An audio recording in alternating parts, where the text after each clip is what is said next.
eternamente livre, livre por Jesus. Olá, você que nos acompanha em mais esse dia, em mais esse culto. Pela graça de Deus, nós podemos, através do culto online, chegar até a sua casa, chegar até a sua família. Que a graça e paz do nosso Jesus esteja com todos nós. No culto passado, nós encerramos uma série em que nós falamos sobre os 10 mandamentos. E nos aprendemos que Cristo conquistou a liberdade para nós. Que os 10 mandamentos, eles são as 10 grandes liberdades para nós. E assim eu quero saudá-los neste dia, neste culto, com a palavra de Gálatas 5, verso 1, que diz: Cristo nos libertou para que nós sejamos realmente livres. Por isso, continuemos firmes como pessoas livres e não se tornem escravos novamente. Aprendemos nesses cultos que Cristo conquistou a liberdade para nós. E agora esse texto nos encoraja a continuarmos livres, não nos tornando escravos novamente.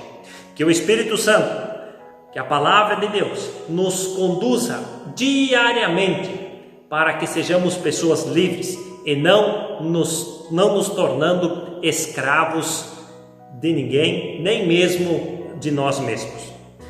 E assim nós queremos celebrar esse culto em nome deste Deus, que é Pai, que é Filho e que é Espírito Santo. Que Ele abençoe esse momento.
Para quem tem nos acompanhado nos últimos cultos, nós temos falado a respeito da liberdade que Cristo conquistou para nós, cristãos, filhos de Deus. E hoje nós queremos ouvir a respeito da liberdade cristã, como eu vivo essa liberdade? Afinal de contas, sou livre ou não?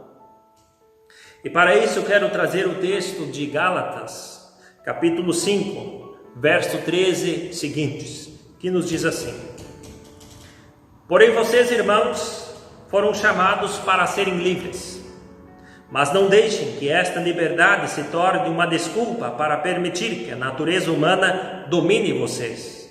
Pelo contrário, que o amor faça com que vocês sirvam uns aos outros, pois a lei inteira se resume em um mandamento só: ame os outros como você ama a você mesmo.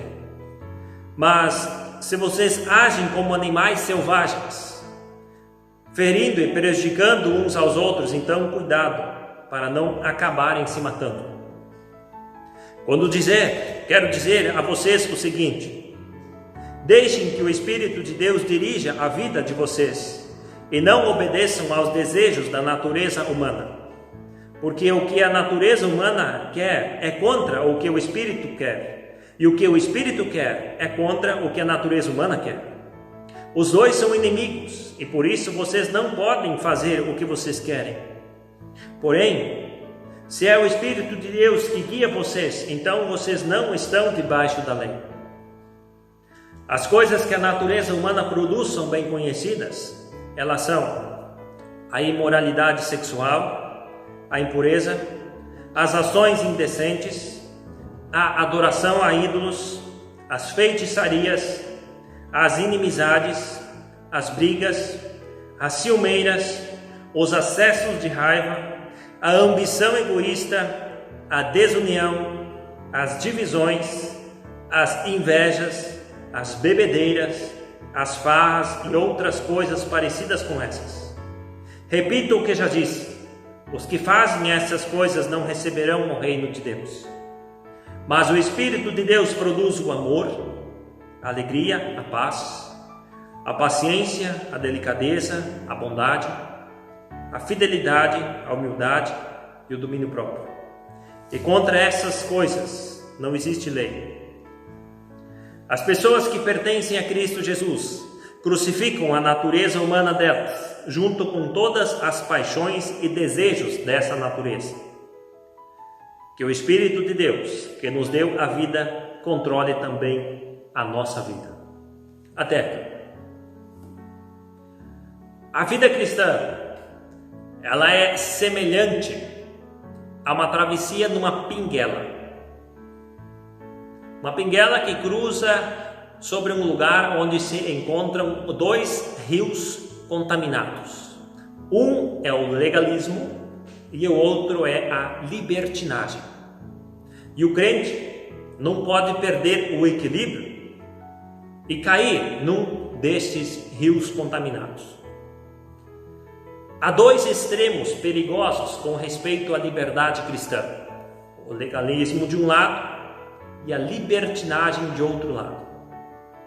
Tem aqueles que querem regular a liberdade com regras, e estes facilmente caem na armadilha do legalismo e privam as pessoas da verdadeira liberdade em Cristo. Porém, existe também o outro lado: aqueles que, em nome da liberdade, sacodem de si todo o jugo da lei e vivem uma vida sem nenhum limite. Porém, vocês, irmãos, foram chamados para serem livres. Fomos chamados para uma vida nova e não para viver com o pescoço preso ao pecado. A liberdade cristã não é uma licença para pecar, mas o poder para viver em novidade de vida. A liberdade cristã é a liberdade do pecado, não a liberdade para pecar. E libertinagem não é liberdade. É a forma mais terrível de servidão, uma escravidão aos nossos próprios desejos. Essa palavra liberdade, ela está hoje profundamente desgastada Não se sabe mais o que é liberdade. Muitos defendem a liberdade do amor livre, a liberdade do aborto, a liberdade do uso de drogas, a liberdade em relação ao homossexualismo. Isso não é liberdade, é escravidão. O fumante diz: eu sou livre. Não. Você é escravo do cigarro porque não consegue viver sem. O alcoólatra diz: sou livre. Não. Seu corpo é escravo do álcool. Ele não consegue viver sem. O trabalhador desenfreado, ele diz: sou livre. Não. Você não consegue descansar. Você não consegue aproveitar o fruto do seu trabalho. O prisioneiro que conseguiu fugir da prisão, ele diz: sou livre. Não. Está livre dos muros, mas não da vida do roubo. E assim nós temos N exemplos. A liberdade cristã não é uma permissão para explorar o próximo. Que o amor faça com que vocês sirvam uns aos outros. Quem ama não explora, mas serve o próximo.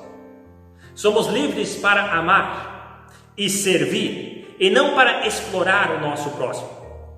O amor, ele não pratica o mal contra o próximo. Como na parábola do bom samaritano, o cristão, ele não agride o próximo, nem passa de largo, para não se envolver com as feridas daquela pessoa caída ali na beira de estrada. Mas ele vê, ele se aproxima e ele cuida, ainda que seja o seu inimigo. Nós não podemos usar o próximo como se fosse uma coisa para nos servir. Nós temos de respeitá-lo como pessoa e nos dedicar em servi-lo. A liberdade cristã não é uma autorização para ignorar a lei, pois a lei inteira se resume em um só mandamento: ame os outros como você ama a você mesmo. A motivação do crente para obedecer a este mandamento é a gratidão pela salvação conquistada por Cristo. O resumo da lei é o amor a Deus e o amor ao próximo. Podemos ver a face de Deus no próximo. E quando nós amamos o próximo, nós estamos amando o Deus que criou esse próximo.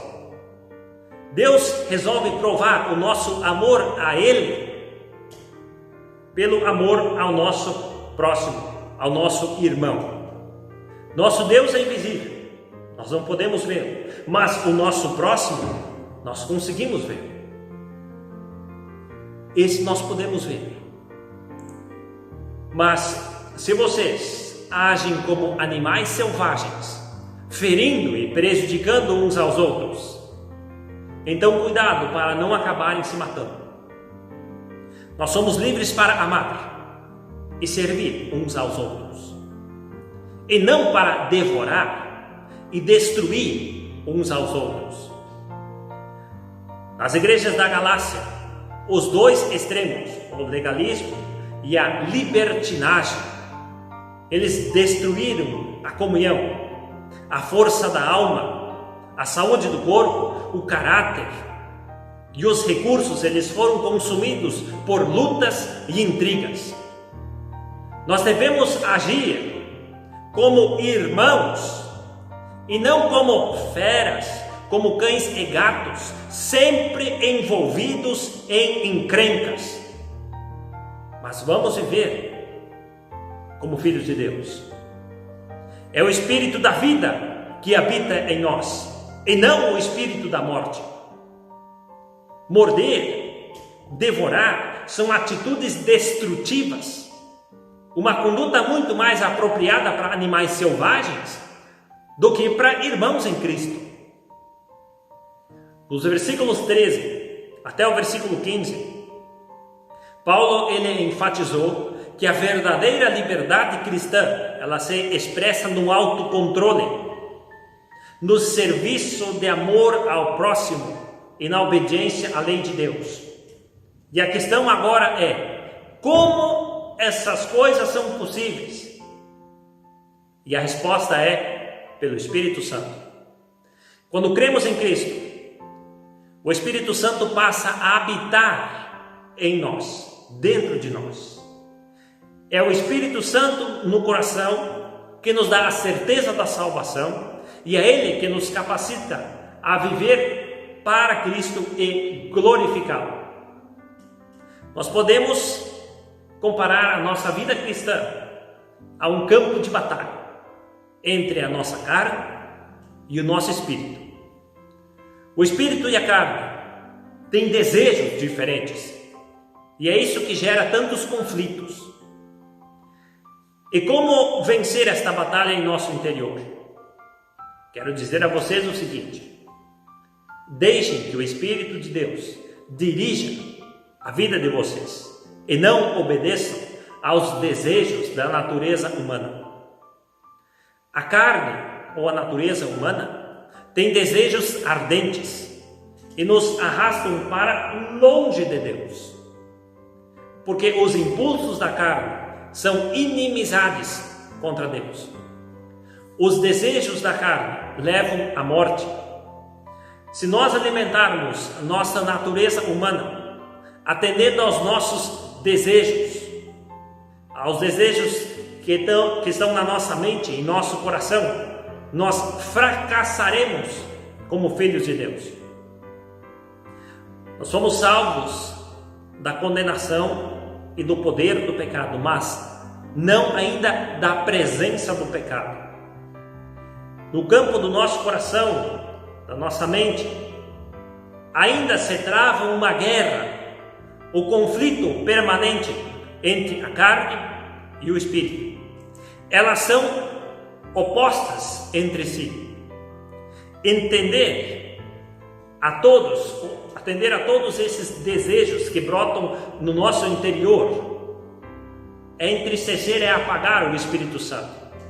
Nós precisamos sujeitar a nossa vontade ao Espírito Santo, em vez de entregar o comando da nossa vida aos nossos próprios desejos. Paulo explica isso muito bem, este conflito, numa carta que ele escreve aos Romanos.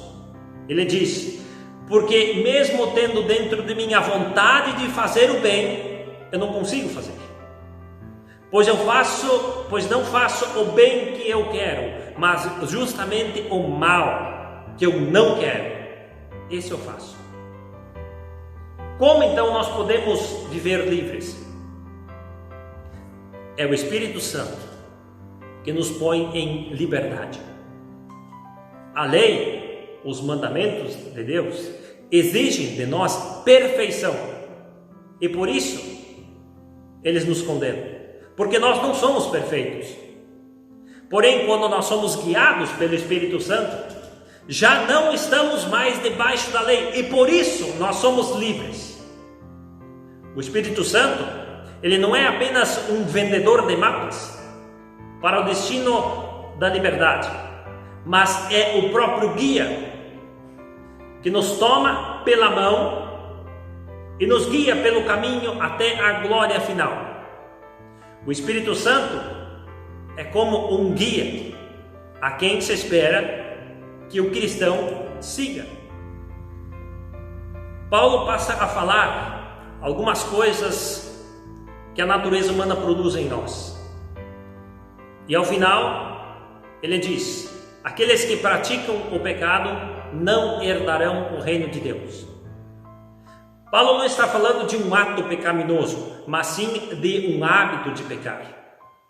Aqueles que vivem na prática do pecado e não procuram agradar a Deus, eles nem mesmo encontrariam o ambiente propício no céu para realizar isso.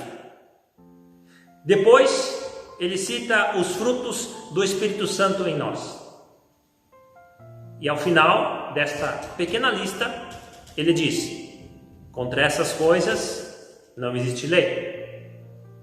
Interessante que Paulo ele não fala de frutos, mas ele fala do fruto. Essas 9 virtudes são como que gomos de um mesmo fruto.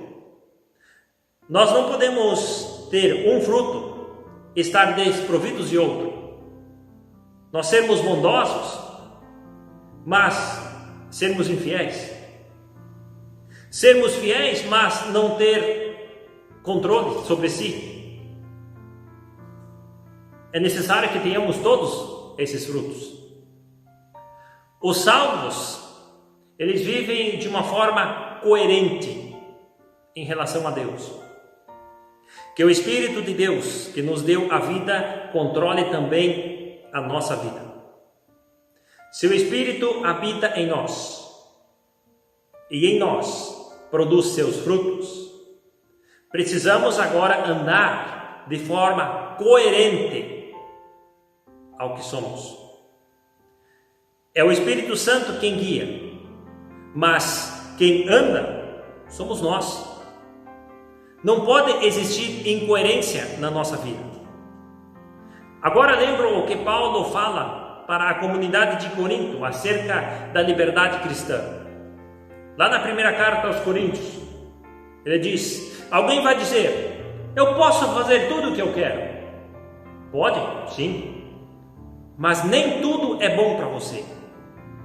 Eu poderia dizer, posso fazer qualquer coisa, mas não vou deixar que nada me escravize. Essa era uma expressão que estava em vigor lá na comunidade de Corinto e tomava como base a ideia da falsa liberdade cristã. Nós não fomos libertos só para entrar em outro tipo de escravidão. Como cristãos, nós devemos nos perguntar: isso vai me escravizar? Isso vai fazer algum bem para mim? Para minha fé? Nossa liberdade, ela precisa ser exercida à luz de todos esses fatos. Portanto, todo o uso da liberdade cristã deve ser em benefício meu e dos outros.